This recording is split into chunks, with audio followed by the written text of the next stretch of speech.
Muito essa questão de diminuir o plástico, diminuir a poluição, diminuir a emissão de carbono. Eu já acho que sustentabilidade tem isso tudo, mas assim, tem sempre a ver com o nosso comportamento. Eu acho que, por exemplo, quando a gente começa a consumir muito mais do que precisa, a gente já está tendo totalmente um comportamento incompatível com a sustentabilidade. Quando a gente trata as pessoas mal, a gente também está não deixando a sustentabilidade social acontecer. Então, eu acho que sustentabilidade é um tema que tem a ver com coerência, com consciência, com necessidade da gente fazer mais e melhor pelos outros e pelo planeta. Digo que são as passeatas top fashion, né? Que as pessoas vão lá, se manifestam a favor da não mata das baleias, quando na realidade ela consome produto daquela questão da baleia. Por exemplo, muitos perfumes usam fixador através de substâncias extraídas da baleia. Então, a questão não é a gente fazer um modismo disso, é a gente realmente ser coerente. Por exemplo, precisa fazer teste de produtos em animais? Em termos de sofrimento animal? Por exemplo, quando a pessoa vai consumir carne, tá? A questão, se vai consumir carne, precisa aquele animal, a vaca morrer com sofisticação de maldade? Por exemplo, a coisa do gado que embarca vivo, né, para exportação. Eu acho um absurdo, né?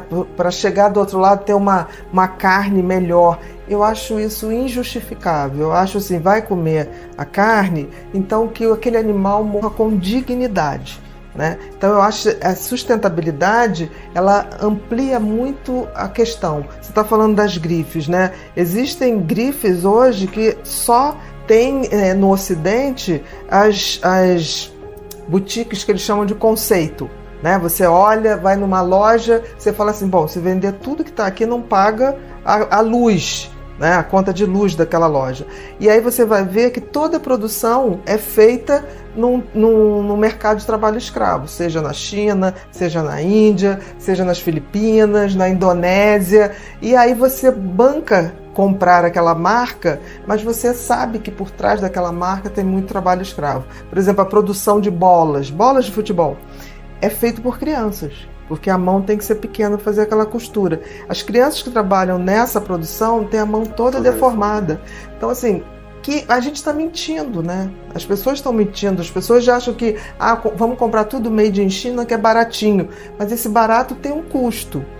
Tem a ver com a falta de dignidade desses trabalhadores e de trabalho escravo mesmo. Então, assim, a gente não pode fingir que isso não está acontecendo, porque senão a gente está melhorando como dizer, acesso às coisas, mas em detrimento a muito sofrimento de outras pessoas. Por exemplo, quando eu escrevi com o Eduardo Mello Janelas da Mente, a gente fez um conto em que uma pessoa era uma consumidora voraz, uma pessoa que era consumista em excesso, compulsiva de compras, e ela um dia abre um tênis e tem um bilhete, né, dizendo, me salve, eu sou vítima de trabalho escravo. E a gente na época ainda ficou, isso já aconteceu, não aconteceu, e há pouco tempo aconteceu de uma pessoa comprar um cartão de Natal, fabricado na China, e estava escrito, denunciando o trabalho escravo que elas estavam sendo submetidas.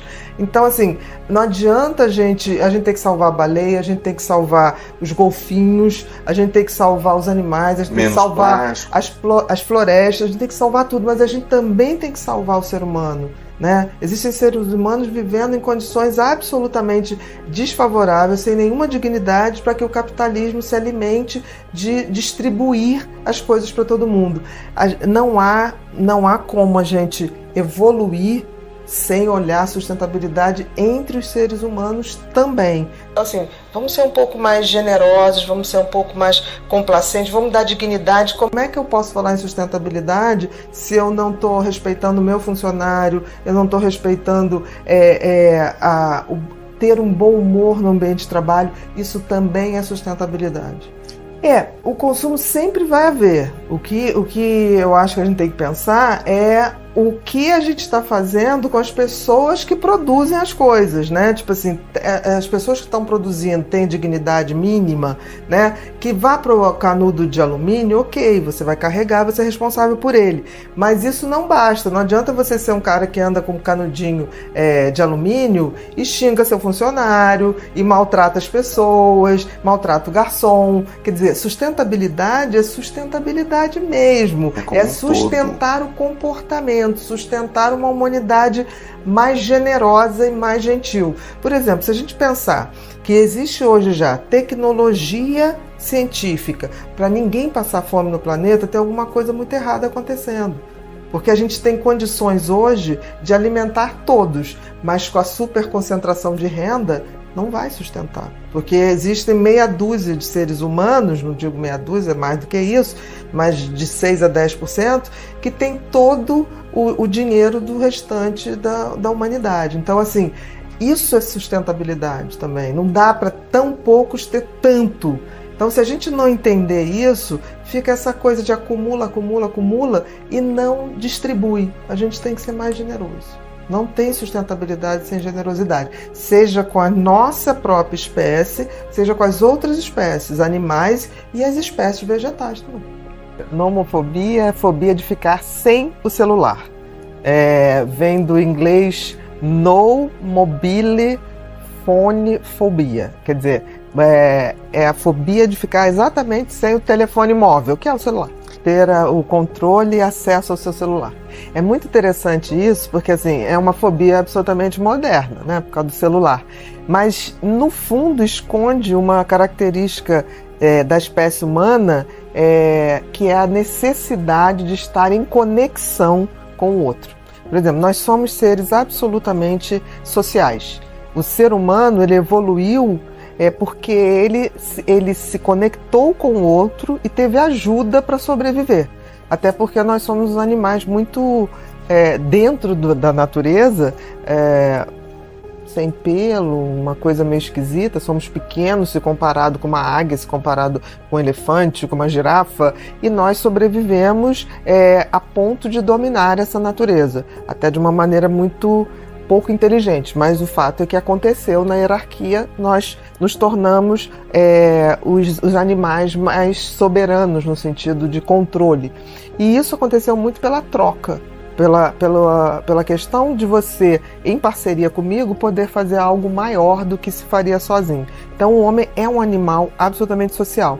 E isso é interessante que, por exemplo, quando você isola uma pessoa, ela pode ter comportamentos muito esquisitos, muito fora do padrão humano. Então, por exemplo, pessoas que são isoladas numa solitária, chega uma hora que elas podem enlouquecer. Só não enlouquece o psicopata, que ele não tem essa necessidade do outro para ter a sua saúde mental, digamos assim. Então, se a gente pensar que o celular hoje talvez seja a conexão mais forte que as pessoas têm com os outros, porque as pessoas hoje se comunicam pelo celular o tempo inteiro.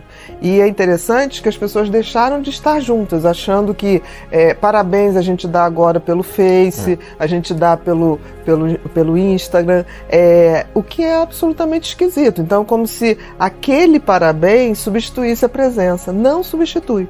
Então, essas pessoas que têm dependência de ficar sem o celular, elas acionam essa fragilidade, essa incapacidade até de ficarem bem sozinhos.